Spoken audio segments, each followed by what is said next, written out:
Today, we are launching a campaign called He for She. I am reaching out to you because we need your help. We want to end gender inequality. And to do this, we need everyone involved. This video will focus on identifying gender inequality within the fashion industry and attempt to raise awareness about achieving the 5th United Nations Sustainable Development Goal. The first key issue is homosocial reproduction. This is a behavioural concept in which a person tends to associate themselves with others who are similar to them. But how does this affect inequality within the fashion industry? Well, research confirms that men often professionally adopt and mentor other male colleagues or personnel more often than females, grooming them to take over their positions when they retire. For example, the CEO of Ralph Lauren, a white Caucasian male, recently stepped down from his role and appointed a new executive, Stefan Larsson. The second issue is the idea of the glass runway. A study was carried out by Council of Fashion Designers of America, and the glass runway is grounded by 4 primary sources of gender inequality.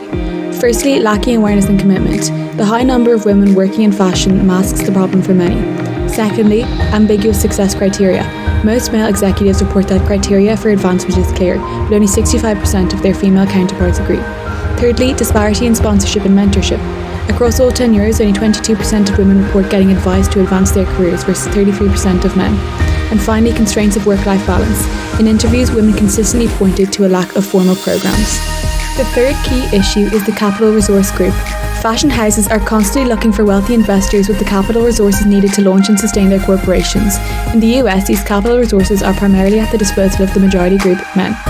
In the US, this continues to put more men in the position of authority within the fashion industry. Interesting facts surrounding this issue.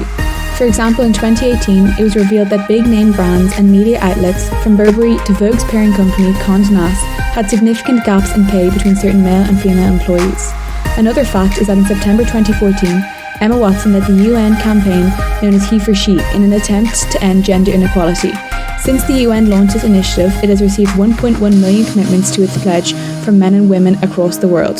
So what can international managers do to help combat this unacceptable gender inequality within the fashion industry? The recommendation is that it is necessary for international managers to understand and communicate the importance for showing awareness of gender inequality so that they can then promote equality, whether that be domestically or on a global scale. From there, the creation of female mentoring programs, comprehensive and fair maternity leave policies, and the implementation of unconscious bias training for leaders will demonstrate real commitment to change. The recommendation is to reduce the pay gap by employing more women at top-tier roles. Very often, companies show an overwhelming female workforce occupying the lowest rungs of the pay scale and more men at the top.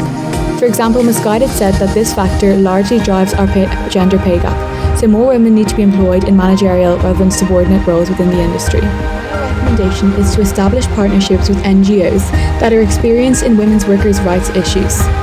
These can help deliver programs both at workplace and community levels within the fashion industry.